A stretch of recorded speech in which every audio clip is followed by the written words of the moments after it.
Hey, got a 2015 Jeep Grand Cherokee with 3.6 and change the oil and filter. What you want to do is you want to change the filter first. That way, when you take the filter out, it allows the oil that's inside that little area, reservoir, housing, to drain out. So that way you get that oil out of there, okay? So you can get access to it through here. Take that off. There's down there, or you can lift up right here and right here and then pull it out. It's just in there with the little rubber things that clip into it. Where are they at? Right there. One there, one there, one there. There's three of them. Okay. So now you can see it. You want to look around.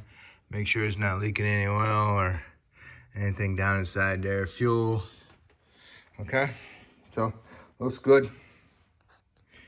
All right, so then we're gonna get a 15/16 and an extension, and I'll use a breaker bar because they're kind of a little tight in the beginning. That's what I use to break it loose. A little extreme, but as long as you keep it straight, you're all right. So unscrew it, get it loose. And then just lick it up a little bit and wiggle it and shake it. Give it little jingles, otherwise it's gonna drip, okay? Pick it up, turn it over, all right? All right. So now we'll swap that out and the O-ring. I always replace this O-ring and that O-ring, okay? Use a little screwdriver or a pick, get them in and out of there and put some Silk Glide on them when you go back together. You can see how the fluid drains out of there. You keep the filter in there, and then you drain your other oil, and then you take this out, and then this drains down inside your new oil. So that's why I do it this way. While your oil filter housing is draining, you can jack it up and support it. Put some jack stands on it, or whatever you got. And you want to get your drain pan and a 13 millimeter 6-point wrench or socket. And you go underneath the vehicle, find the oil pan for the engine, which is right here. Okay, break your drain plug loose. Get your drain pan ready. Already loosened it up. Now I'm going to take it out.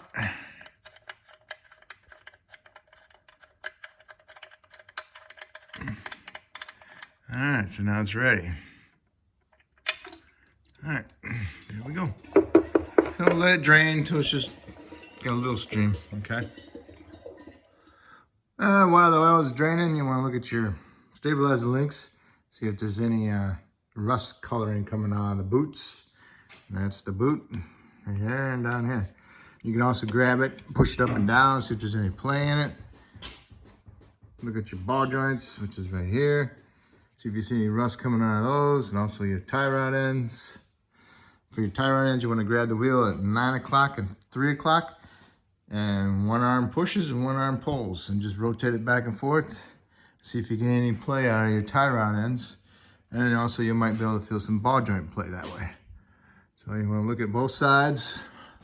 Also look up on top, look at your strut springs, make sure they're not broken.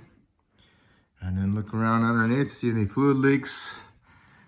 You know, up in the front, like your radiator, engine oil, trans fluid, transfer case, it all looks good.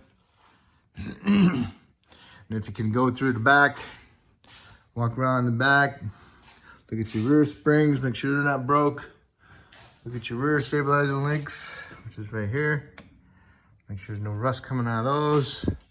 Look at your rear shocks, make sure there's no fluid coming out of them. Look at your rear differentials, if there's any fluid coming out of the rear differential, any fluid leaks, all looks good. Do that on both sides. See how this shock here is collecting a lot of dirt compared to this one, no dirt. dirt. So this one leaked its oil out all over the side of the shock, so it collected the dirt. So it needs a shock, okay? That's one thing, how you can tell. And then another thing you can do is check your tire pressures, set them properly. And then on these, you can look inside there, you can see how much pad material you got left in your brake pads. You can do that to the front and rear. So, and then you're all set. From underneath, you can put your drain plug back in and tighten it up. It's probably only like a 14 foot-pound torque. So be careful, you don't want to strip them out.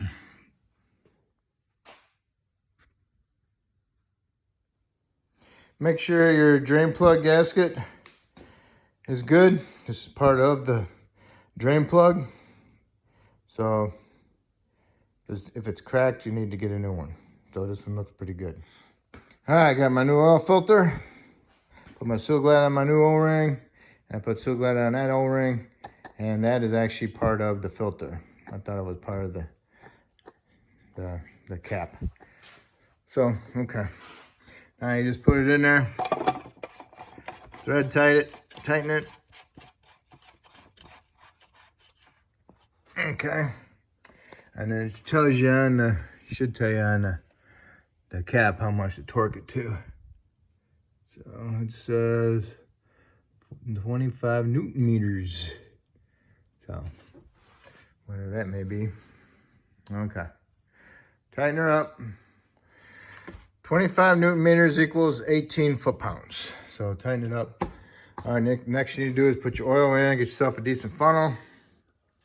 Put your oil in, it takes 520. Check your power steering fluid level. Is in there. Looks good. Top off your washer solvent. Inspect your coolant reservoir. It's where it's supposed to be. Go and grab your hose. Should be able to squeeze it. As you're squeezing it, it makes the fluid in the reservoir jiggle a little bit. So that means it's good on fluid. It's full. Inspect your drive belt. Make sure there's no frays, no cracks, and not dry. Make sure it's riding properly also. All right, so you need to top that off. And then I put 5 quarts in. So I'll start it. Put my cap back on. And then I'll double check my fluid level. Okay, I got 7 quarts in it. What you need to do is pull out your dipstick, which is over on this side. Looks like that. Goes right here. Pull it out and wipe it off. And you already had the engine running, so you circulated the fluid through the filter and through the system. Okay, you just let it run for a little bit and you shut it off. And you come over here, pull your dipstick out, wipe it off. Get an idea of where it's supposed to be on your dipstick. Okay, see it says safe and cross hatches. So stick it in. All the way till it bottoms out. Pull it out. And look. See?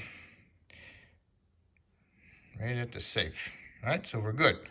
So our oil's good. All right. So your fluids look good. Topped off your wash solvent. And then you might want to look at your brake fluid too. Brake fluid is over here, which is decent. Okay. All looks good. No leaks at the filter. So now you can put your engine cover on. Clip it down on your little studs.